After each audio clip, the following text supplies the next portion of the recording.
ओम सभी को नमस्ते। मंत्रोच्चारण। ओम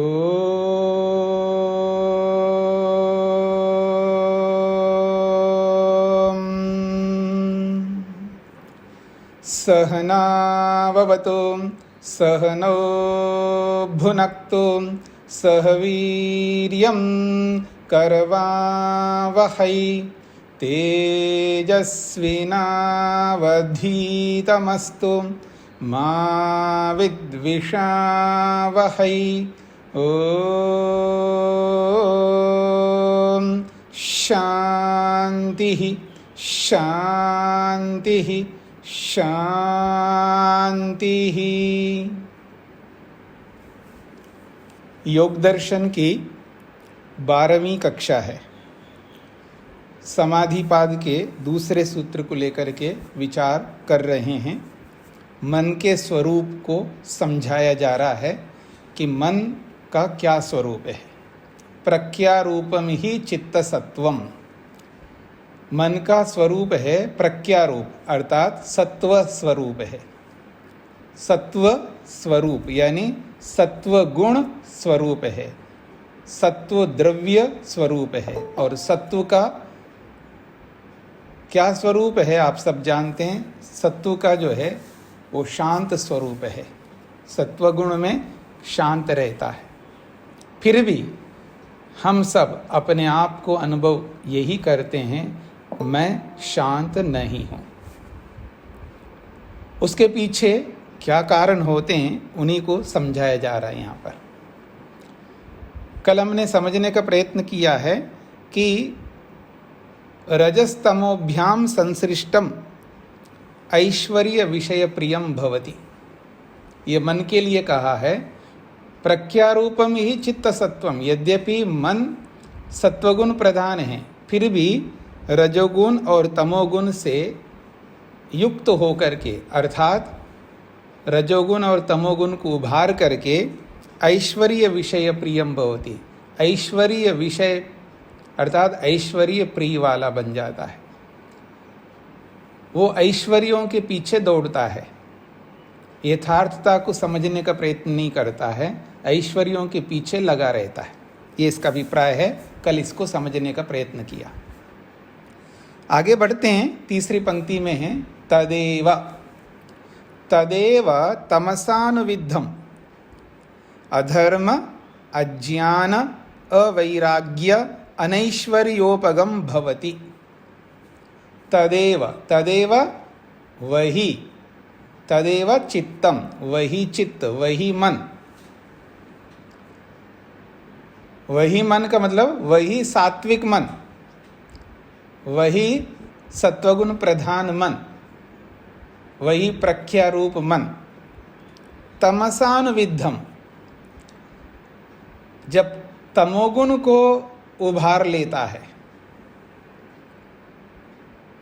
तमोगुण को उभार लेता है तो कहता है तमसानुविद्धम। जब तमोगुण से युक्त हो जाता है वही सत्वगुण प्रधान मन।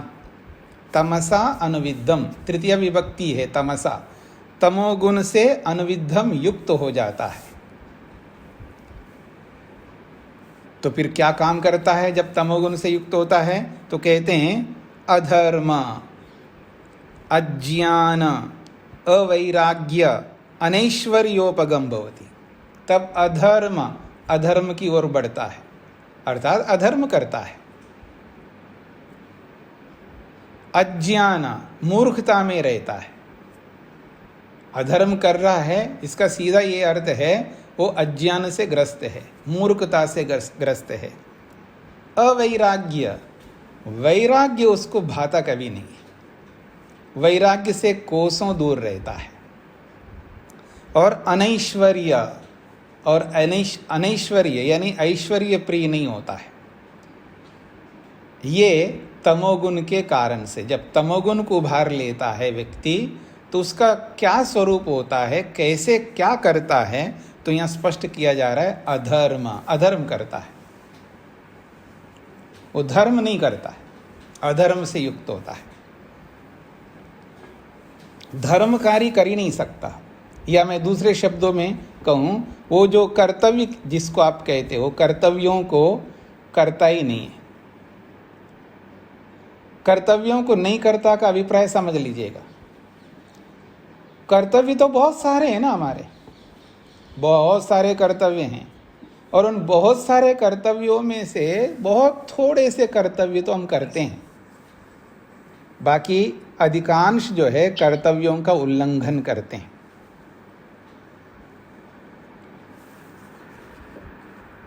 ये है अधर्म। कैसे करते हैं वो आप समझ लेंगे अभी, जब मैं उदाहरण दूंगा तो आपको समझ में आएगा कि कैसे अधर्म करते हैं हम, अथवा मैं ये कहूँ कैसे कर्तव्यों का उल्लंघन करते हैं, कैसे कर्तव्य नहीं करते हैं।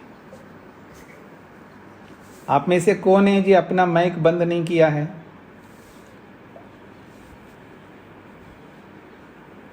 व्यवधान उत्पन्न नहीं करिएगा। यदि आप सावधानी नहीं रखेंगे तो मेरा एक ही काम रहेगा, फिर मैं आपको ग्रुप से ही हटाऊंगा। सावधानी से आपको अपना देखना है कि मैं माइक बंद तो नहीं किया हूं, उस पर ध्यान दीजिएगा। तो देखिए, वो अधर्म करता है तो कैसे करता है अधर्म? क्योंकि तमोगुण को उभारा हुआ है, तमोगुण से युक्त है।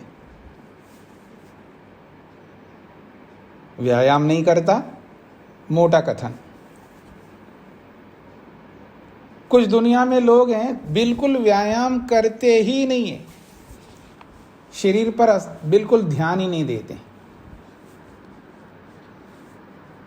एक मोटे मोटे कर्तव्यों को मैं बता रहा हूं, जैसे व्यायाम नहीं करना, गृहस्थी है तो 5 यज्ञों को न करना, समय पर ना खाना, केवल 2-4 कर्तव्यों में ही लगा रहना, धन कमाने में ही लगा रहना, बाकी कर्तव्य जाए कहीं पर भी उसको कोई एहसास ही नहीं हो रहा होता है। ऐसे बहुत सारे कर्तव्यों से वो दूर रहता है। स्वाध्याय करना है नहीं करता, समय पर सोना है नहीं सोता, और बहुत सारे कर्तव्य हैं जो नहीं करता है। ये तो आपको समझना होगा कितने अकर्तव्यों को हम करते जा रहे हैं। तो ये जो अधर्म है, ऐसे बहुत सारे कर्तव्यों का ना करने का अभिप्राय समझ लेना अधर्म करना।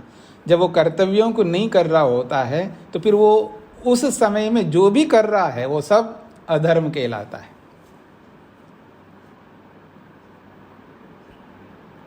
जितना खाना चाहिए उतना नहीं खा रहा है तो क्या कर रहा है? ज़्यादा खा रहा है तो भी अधर्म है, और कम खा रहा है तो भी अधर्म है। खाना चाहिए फिर भी नहीं खा रहा है तो भी अधर्म है। न जाने कितने अधर्म कर रहा होता है व्यक्ति। तमोगुण जब उभरा हुआ रहता है बहुत सारी त्रुटियां करने लगता है। अधर्म, अज्ञान, इससे भी आपको समझ में आ जाएगा। अज्ञान में रहता है, उसको कितना ही समझा दो तो भी वो अज्ञान में रहता है। जैसे, हाँ जी टेंशन नहीं लेना चाहिए ना, हाँ नहीं लेना चाहिए, फिर नहीं जी टेंशन तो लेना पड़ता है। ये क्या है? ये अज्ञानता है।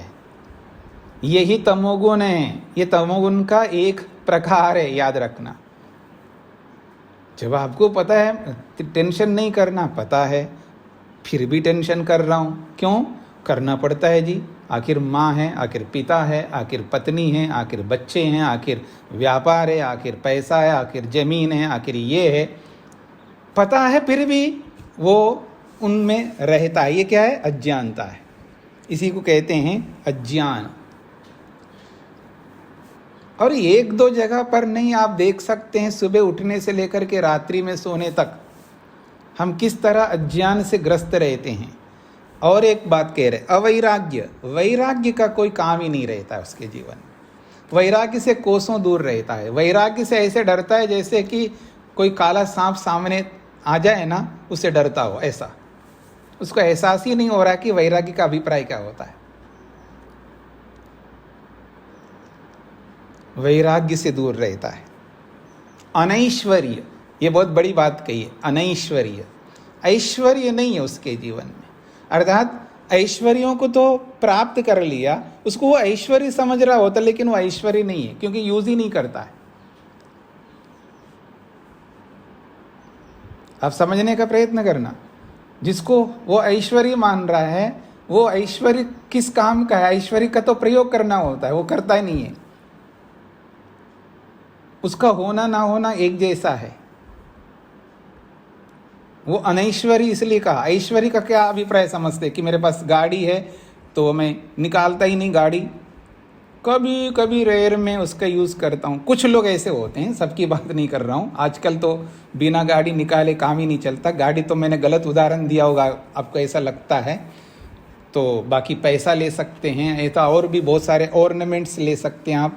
हाँ, कारण आप 50 बता सकते हैं, आप कारण जो भी बता सकते हैं। मेरे को उन कारणों को नहीं देखना। अगर चीज़ है प्रयोग करने योग्य है, जिसको प्रयोग करना चाहिए फिर भी नहीं करता व्यक्ति, बहाने कुछ भी हो सकते हैं, मैं उन बहानों को नहीं देख सकता। इसी का नाम है अनैश्वर्य।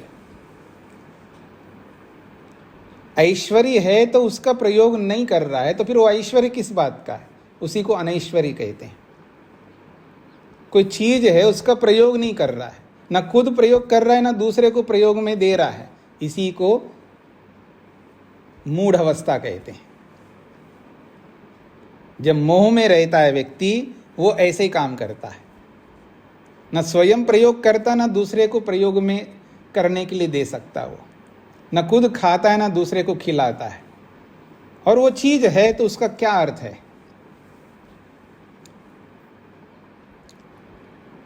इसका मतलब हम गृहस्थी है तो भविष्य के लिए कुछ रखे नहीं। बिल्कुल रखना चाहिए, जितना रखना है उतना ही रखना चाहिए ना। ज्यादा रखता है व्यक्ति, हाँ ये याद रखना, ज्यादा रखता है। अब वो ज्यादा का पैमाना क्या है मेरे को नहीं पता। उस ज्यादा का क्या पैमाना है, मैं उसको ज्यादा नहीं मानता हूं इसलिए मैं रख रहा हूं, ऐसा बोल सकता है व्यक्ति। अब उसका क्या पैमाना है? अब अंबानी के पास में भी बहुत पैसा है, और किन का नाम ले लूँ मैं आपको, भीमसेन जी के पास में भी बहुत पैसा है।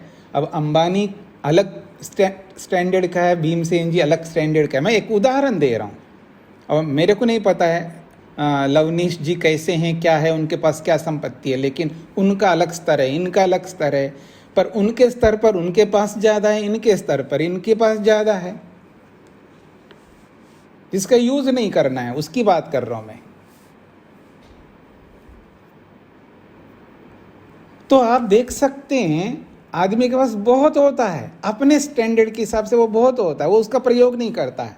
99 के चक्कर होता है, जमा करता है, जमा करता है, जमा करता है, रखता है, बस देख देख करके वो खुश रहता है। वो ऐश्वर्य नहीं, वो अनैश्वर्य है। ऐसी बहुत सारी चीजें होती है व्यक्ति के पास में। तो वो जमीन के रूप में हो, चाहे वो मकानों के रूप में हो। मकानों के रूप में देख सकते हैं आप, एक मकान में रहना है उसको एक समय, एक यहाँ पर है, एक वहाँ पर, एक वहाँ पर है, ऐसे जगह जगह ले करके रखता है। रहना उसको है ही नहीं। और जिसके लिए लेता है उसको भी नहीं चाहिए, वो और चक्कर में लगा हुआ है। तो ऐसा आप देख सकते हैं, बहुत ज़्यादा रखता है व्यक्ति और उसको यूज़ नहीं करना है और परोपकार में लगाना नहीं। तो पत्थर में, कागजों में और नोटों में क्या अंतर है? जिसका प्रयोग ही नहीं होना है स्वयं के लिए। जो प्रयोग में होना है वो आज नहीं करना है जी, मेरे को 1 महीने के बाद उसका प्रयोग करना है, रख लो ना। 1 साल के बाद प्रयोग करना है, रख लो ना। कितना रखेंगे हम? उसकी कोई सीमा होती है। बच्चे किस लिए, उनकी बुद्धि क्यों बढ़ रही है, वो किस लिए पढ़ रहे हैं, उनकी योग्यताएं क्यों बना रहे हैं? उनको मेहनत नहीं करना है? उनको भी तो मेहनत करना है, अपने कर्म करेंगे ना। उनको तैयार करना आपका कर्तव्य है ना। हाँ, आपके पास नहीं है तो अपने आप को बेचो। किसने मना किया? अपने आप को बेच डालो, उनका निर्माण करो। किसी के निर्माण करने में कितना इन्वेस्ट कर रहे हैं उसमें कोई सीमा नहीं है। उनके निर्माण में जो लगाना, पूरा अपने आप को झोंक धोआ में कोई आपत्ति नहीं है।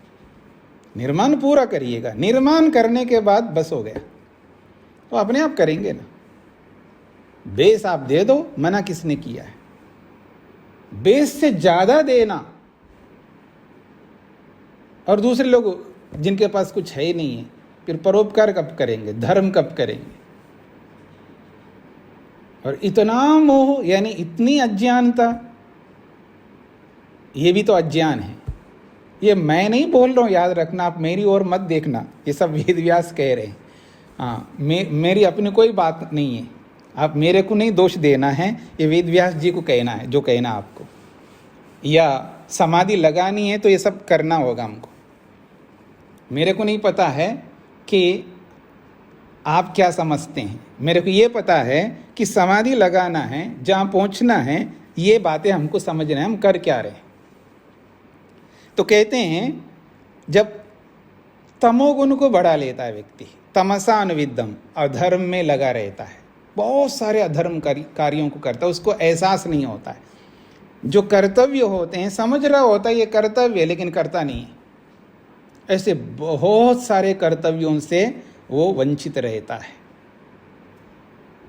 उसको समझ में नहीं आ रहा होता है। अधर्म में रहता है, अज्ञान में रहता है, मूर्खता में रहता है, और वैराग्य से कोसों दूर रहता है।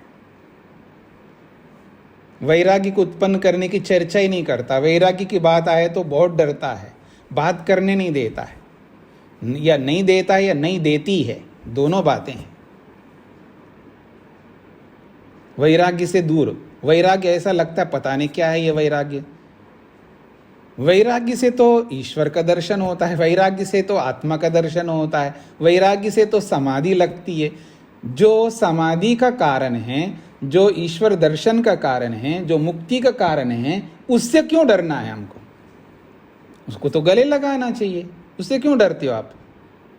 और ऐसा लगता है जैसे कि कोई एक्सीडेंट ना हो जाए, जैसे आदमी को रहता भी मेरा एक्सीडेंट ना हो जाए, अच्छी बात है, ये सोच तो रखना चाहिए, सावधानी रखना चाहिए, लेकिन आदमी मेरे को वैराग्य ना हो जाए।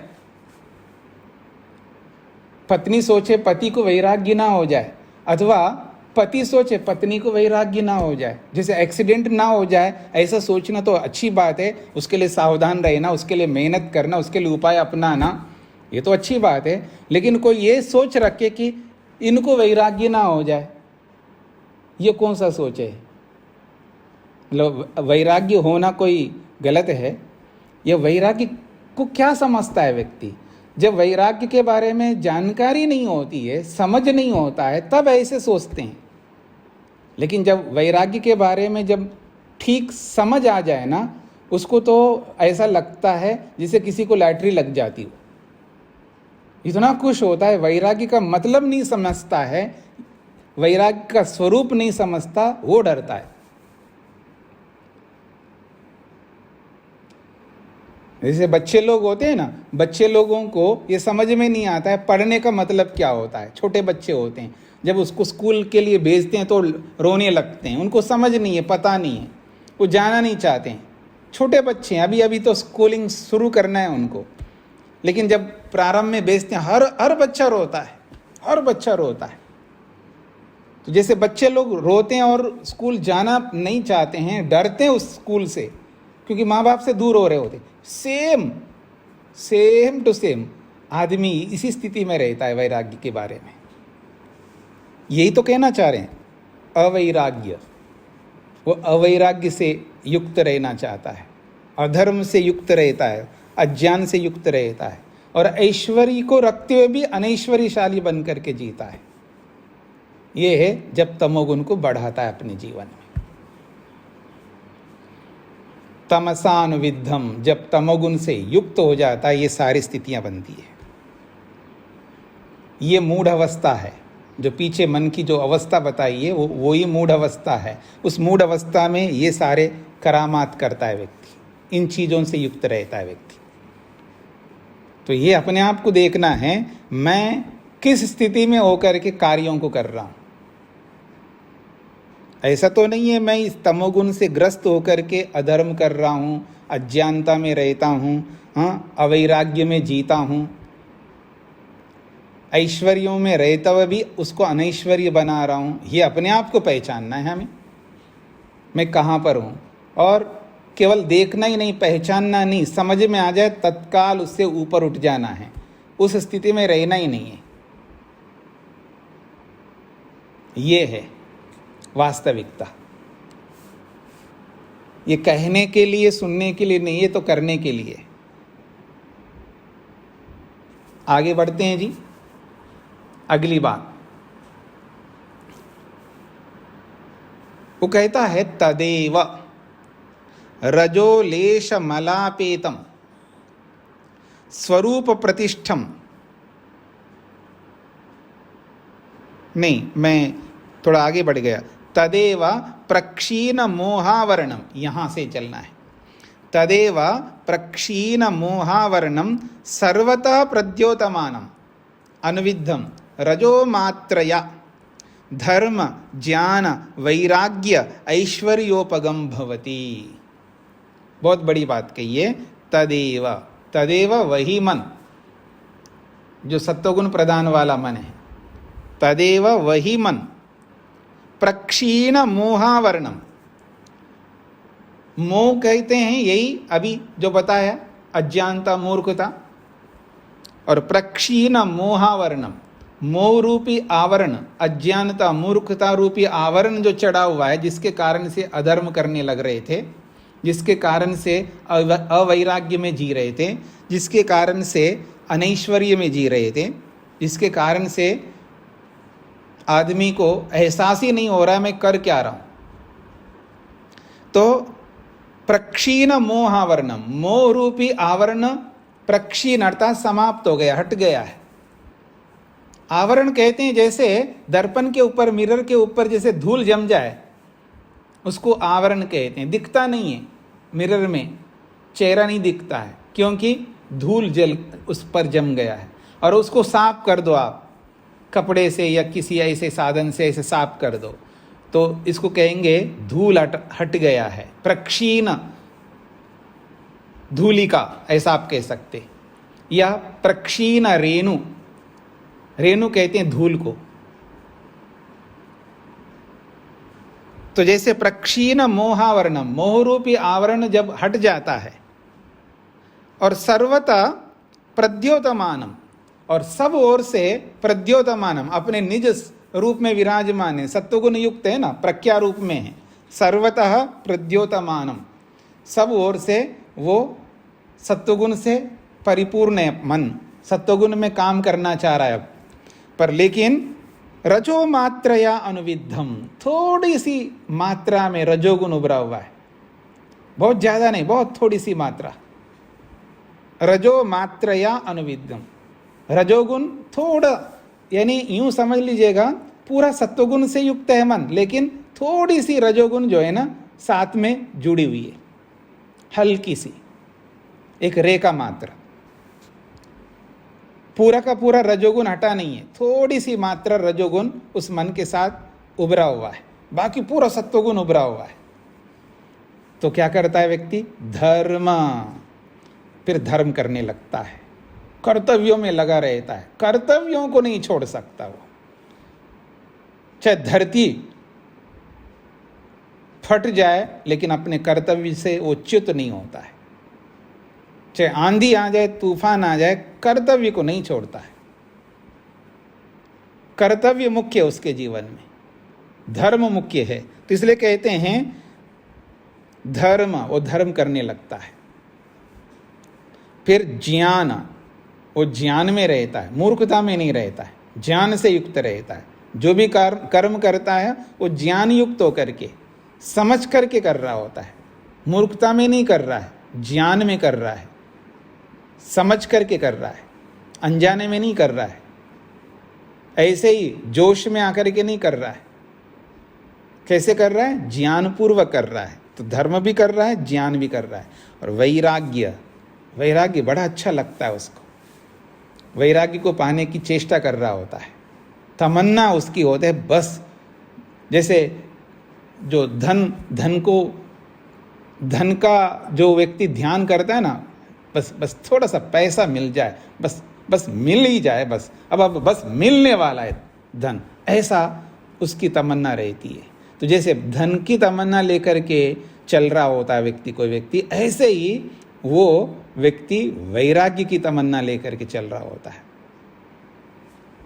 तो कहते हैं वैराग्य और ऐश्वर्योपगम भवति, फिर वो ऐश्वर्य का प्रयोग कर रहा है, क्योंकि ऐश्वर्य तो है उसके पास में, उसका प्रयोग करता है, यूज करता है, स्वयं के लिए भी या दूसरों के लिए भी। उसको ऐसे धरा नहीं रखता है। भाई मेहनत किया, पुरुषार्थ किया, तो उसको यूज तो करूं, कौन करेगा? मैंने मेहनत करके मैंने प्राप्त किया, उसका पूरा यूज करूंगा। कल किसने देखा, कल किसने देखा, कल का कल देखूंगा ना, आज तो मैं सुखी रहूं ना। अधर्म से नहीं, धर्म पूर्वक, ये भी याद रखना है। हाँ, इधर उधर नहीं जाना, पटरी से उतरना नहीं। धर्म पूर्वक वो ऐश्वर्य का प्रयोग कर रहा है, ऐश्वर्य का यूज कर रहा है, प्रयोग में ला रहा है।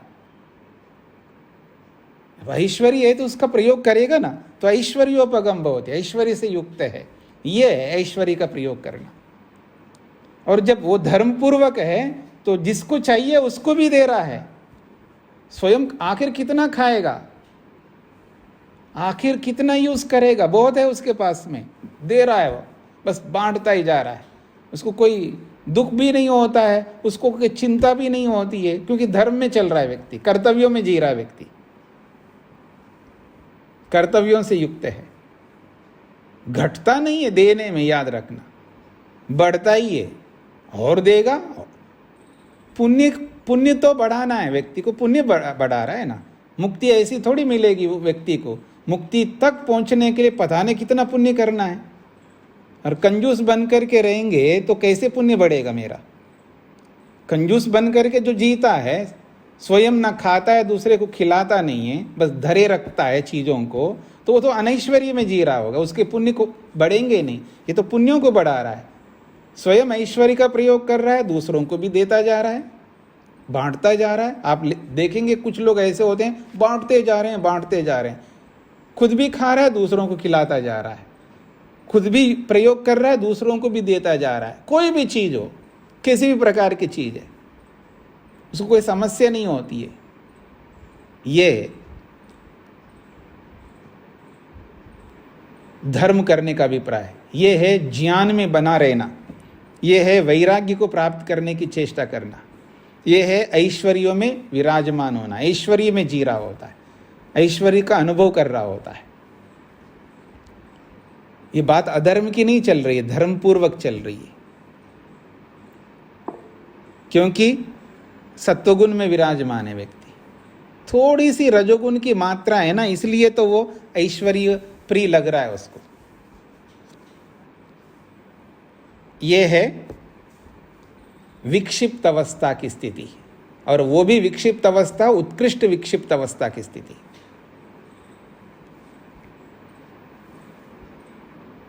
ये विक्षिप्त अवस्था की विशिष्ट स्थिति है। आप देखें कुछ लोग ऐसे होते हैं, धर्म करने लगते हैं, वो अधर्म में उनका मन नहीं लगता, धर्म में लगता है, ज्ञान में रहते हैं, मूर्खता से दूर रहते हैं, प्रयास करते हैं, दूर ही रहते हैं। ये प्रतिशत के ऊपर होता है जी। इसका ये अभिप्राय नहीं समझना है कि जैसे ये धर्म में रहते तो इसके जीवन में कोई अधर्म नहीं रहता है। मुख्यता धर्म की है, याद रखना। ये सब मुख्यता की दृष्टि से बोला जा रहा है। हाँ, इन सब बातों को समझने का प्रयत्न करना। जैसे पहले अधर्म में रहता है व्यक्ति तो केवल अधर्म कर रहा हो, ऐसा नहीं है। हर व्यक्ति के जीवन में धर्म भी होता है, अधर्म भी रहता है। लेकिन जब अधर्म में रहता है, इसका मतलब मुख्यतः अधर्म की है उसमें। जो तमसानुविद्धम अधर्म अज्ञान अवैराग्य अनैश्वर्योपगम भवति, जो हमने पढ़ा इससे पहले, तो अधर्म में रहता है, इसका मतलब मुख्य रूप से अधर्म में रहता है। इसका यह अर्थ नहीं है कि वो कभी धर्म नहीं करता है, ऐसा नहीं है। इसलिए सिद्धांत एक सामने रखिएगा, कॉन्सेप्ट। कॉन्सेप्ट ये है, सिद्धांत ये है कि दुनिया में कोई भी व्यक्ति 100% अधर्म नहीं करता। कोई भी व्यक्ति 100% अधर्म में नहीं रहता, और कोई भी व्यक्ति 100% धर्म में नहीं रहता। ये एक सामान्य सिद्धांत है। और ये किसको सामने रख करके बताया जा रहा है? लोक को सामने रख करके बताया जा रहा है। जब यहाँ पर योग की जो संप्रज्ञात समाधि की स्थिति में जाता है व्यक्ति, एकाग्र अवस्था को पा करके, फिर वो 100% धर्म करता है। वो विरले होते हैं ऐसे, वो जनरल आपको दिखेंगे नहीं ऐसे, वो रेयर में होते हैं। वो एक अलग है, वो विकल्प है, ऑप्शन है वो। लेकिन सामान्य रूप से जब आप सबको देखेंगे, जिनको आप विद्वान समझो, जिनको बड़ा पहुंचा हुआ आदमी समझ लो, जो भी बहुत सारे आपको ऐसे दिखते हैं, वो भी ऐसे नहीं है। जैसे आप पूरे भारत का क्रीम को देखिएगा, क्रीम भी ऐसे 2-4 नहीं होते ना, पूरे भारत का क्रीम कितने लोग होंगे, उनकी भी भीड़ दिखाई देगी, केवल उनको देखोगे ना। जैसे टॉप इंजीनियर्स देखिएगा, वो 2, 4, 5, 10, 20, 50 से नहीं होंगे, पूरे भारत को लेकर देखो और पूरी दुनिया को लेकर के देखो, तो फिर टॉप इंजीनियर्स देखो, टॉप डॉक्टर्स देखो, टॉप साधुओं को देखो, टॉप हर जगह टॉप देखो, पूरी दुनिया को ध्यान में रख करके फिर देखना आपको वो कैसे लोग मिलेंगे आपको।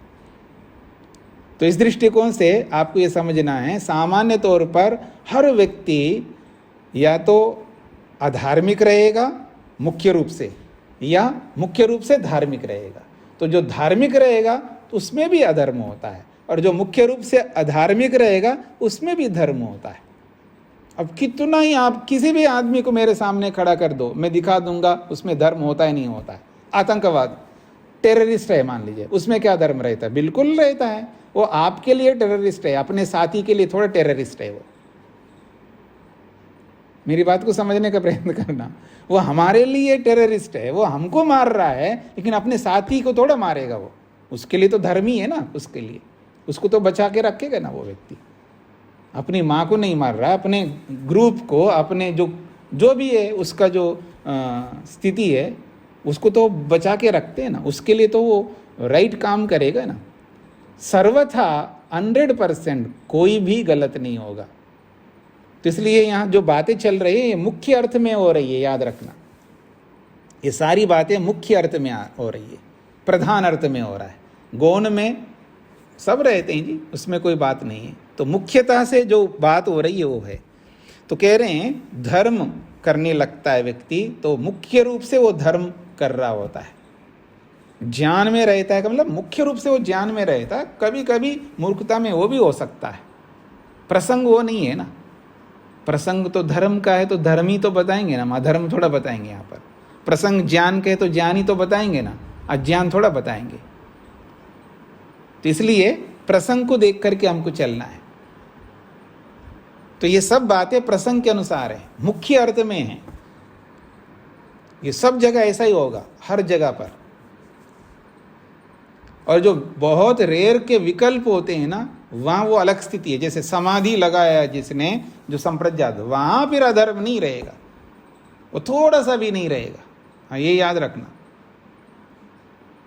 वो एक अलग स्थिति है, वो सामान्य हम सब लोगों से वो हट करके वो अलग स्थिति है। ये बात हो रही है हम लोगों की।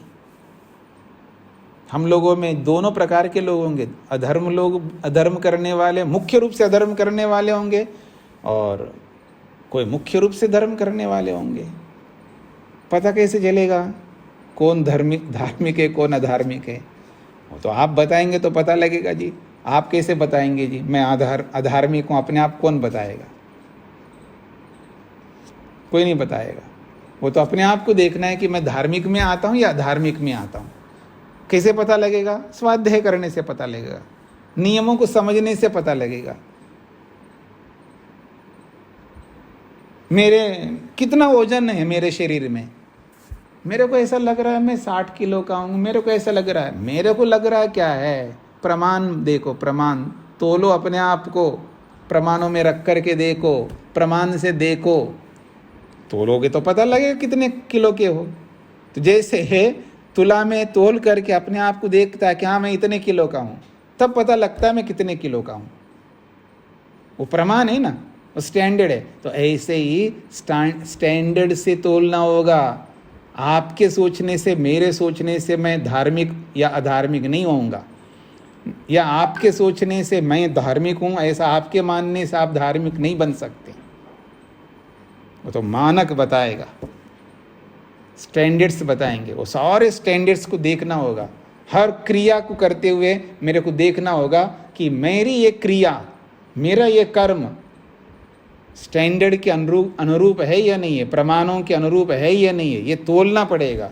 सुबह से लेकर रात तक जब मैं कोई भी कर्म करता हूँ, वो प्रमाणों से युक्त होकर के करता हूँ, या जो मेरे अपने सिद्धांत है, जो मेरा सोच है, जो मैंने अपना बना के रखनी अपनी आदतें या जो भी है, उसके अनुसार करता हूँ। हर क्रिया, खाने से लेके, पीने से लेकर के, पहनने से लेकर के, हर चीज को हमको तोलना होगा प्रमाणों से। यही काम करते रहेंगे? हाँ, बिल्कुल यही काम करने होगा। मुक्ति कैसे मिलेगी? ऐसे ही तो मिलेगी। आंख मीच करके चलेंगे तो मुक्ति नहीं मिलेगी ना। ये तो करना होगा, आज नहीं तो कल, कभी ना कभी तो करना पड़ेगा। देखना होगा कि मैं क्या कर रहा हूं। जैसे कोई परीक्षा लिखता है ना, तो परीक्षा लिखते समय ये देखेगा ना मैं सही लिख रहा हूं या नहीं लिख रहा हूं। हर चीज को देखना होगा ना।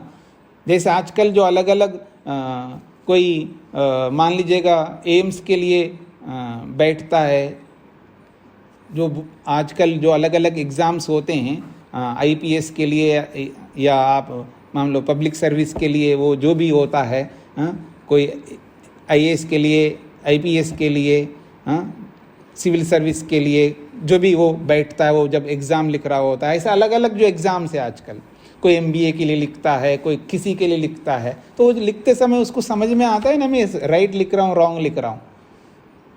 और माइनस पॉइंट भी होते हैं ना वहाँ पर, बहुत सोच समझ करके लिखना होता है ना वहाँ पर।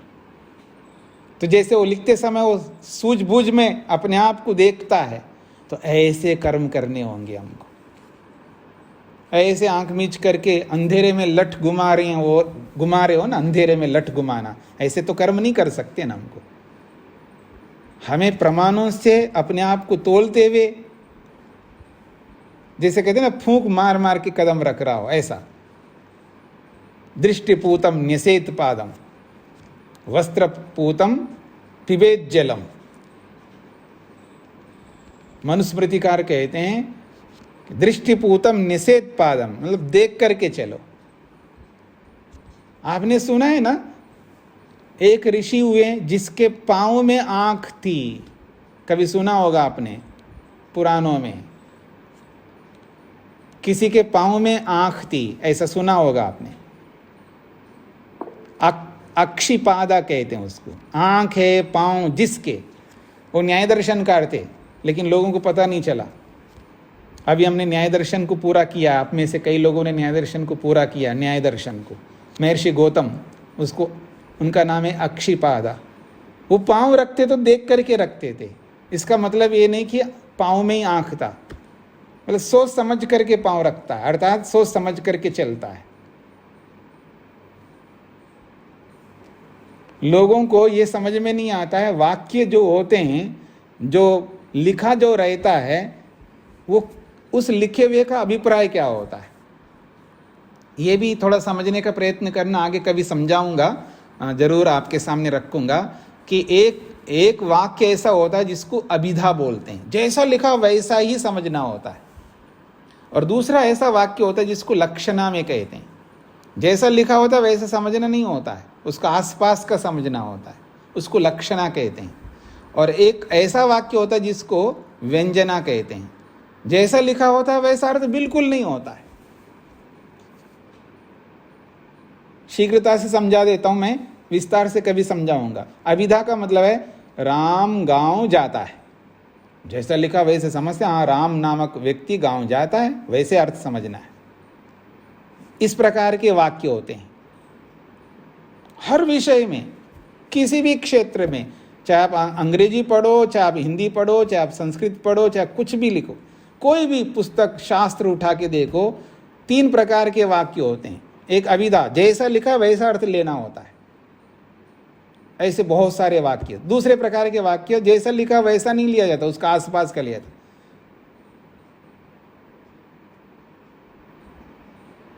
पता नहीं आप में से कौन बनारस में रहते हैं। मान लो मैं किसी का नाम ले लूं कि राजीव जी चोटानी गंगा पे रहते हैं। अब गंगा पे रहते का मतलब बहती हुई गंगा पे रहते हैं।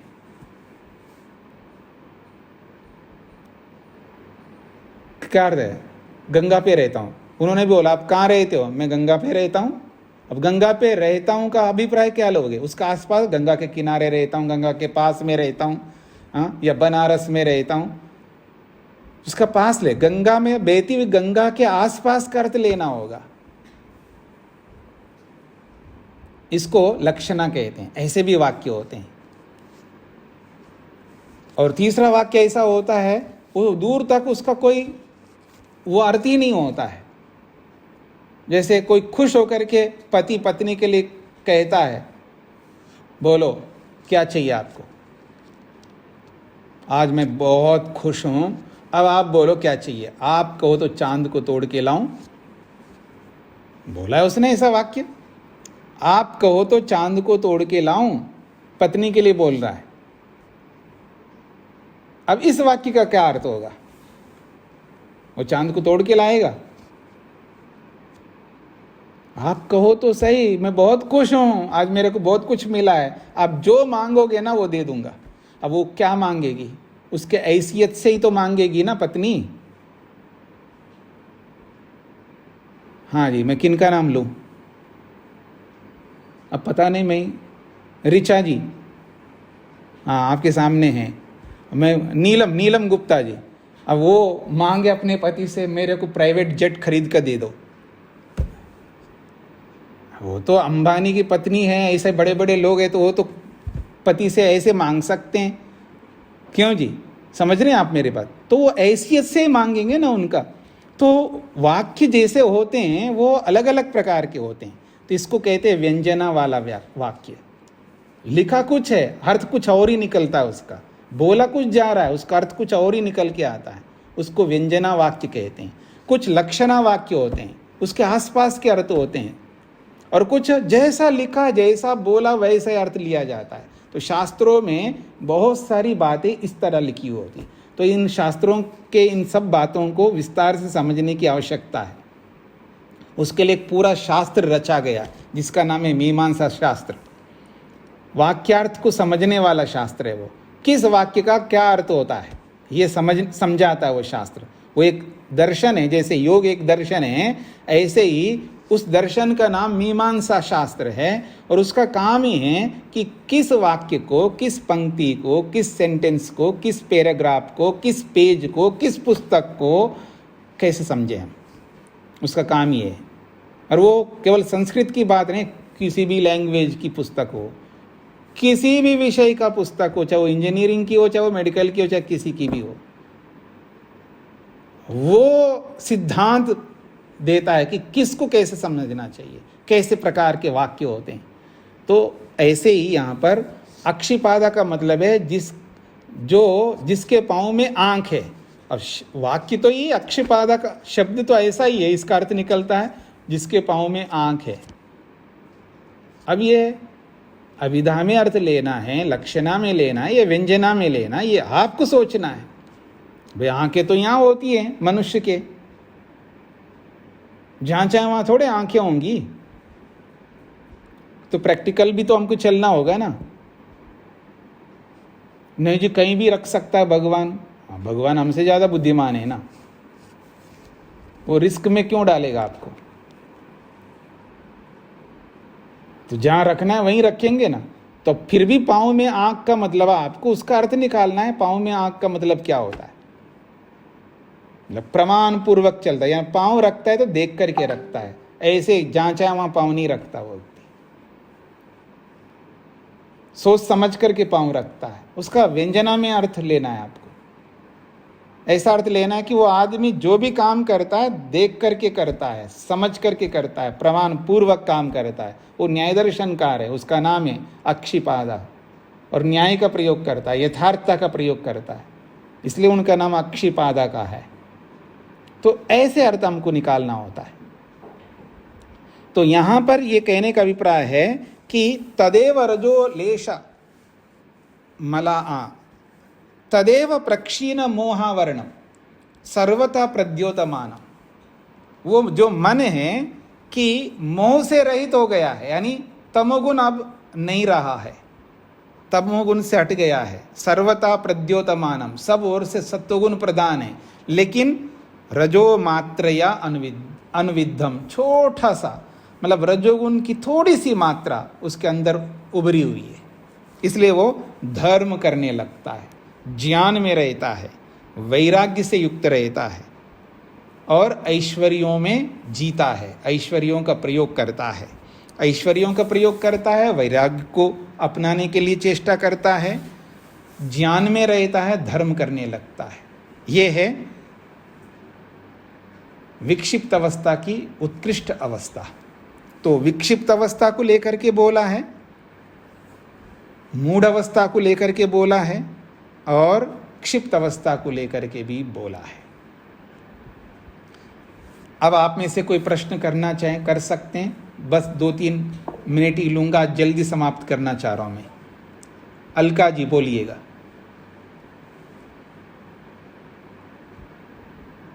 मैं ऐश्वर्य के बारे में पूछना था जी। ऐश्वर्य का उपयोग करने से तमोगुण बढ़ेगा नहीं क्या? ऐश्वर्य प्रयोग करने से तमोगुण?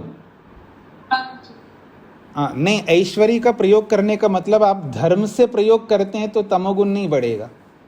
अधर्म से प्रयोग करेंगे, देखिए ऐश्वर्य का उपभोग करना यथार्थ से भी उपयोग किया जाता है और मूर्खता से भी उपयोग किया जाता है। जब मूर्खता से उपयोग करेगा तो ऐश्वर्य नहीं कहलाएगा।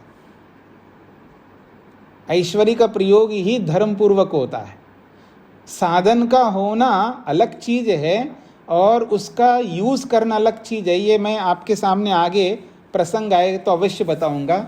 एक प्रसंग आएगा, धर्मा सुखम अधर्मा दुखम, एक प्रसंग आएगा, वेद व्यास कहेंगे आगे इसी योग दर्शन में, और उस परिस्थिति में मैं आपके सामने रखूंगा कि वास्तव में जिसको आप देख रहे होते दुनिया में, लोगों को लगता है इतना पाप कर रहा आदमी के पास, इसके पास इतना पैसे, ये खूब भोग रहा है, मतलब आनंद ले रहा है, BMW में बैठ के जा रहा है, इतनी बड़ी बड़ी अट्टालिकाएं बनाया है, कितना पैसा है, वो प्राइवेट जेट में जा रहा है, ये कर रहा है, वो कर रहा है, और इतना अधर्म करता है वो आदमी। ऐसा आप देखोगे तो अधर्म करने वाला व्यक्ति के पास जो दिख रहा होता है हमको, जिसको हम ऐश्वर्य के रूप में देखते हैं, तो साधनों का होना और उन साधनों का सुख लेना क्या होता है, ये आगे जब प्रसंग आएगा।